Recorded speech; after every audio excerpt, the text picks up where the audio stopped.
إن الأبرار يشربون من كأس كان مزاجها كافورا عينا يشرب بها عباد الله يفجرونها تفجيرا يوفون بالنذر ويخافون يوما كان شره مستطيرا ويطعمون الطعام على حبه مسكينا ويتيما وأسيرا إنما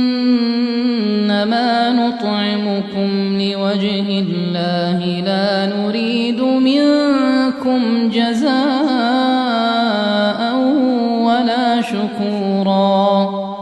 إنا نخاف من ربنا يوما عبوسا قمطريرا فوقاهم الله شر ذلك اليوم ولقاهم نضرة وسرورا وجزاهم بما صبروا جنة وحريرا.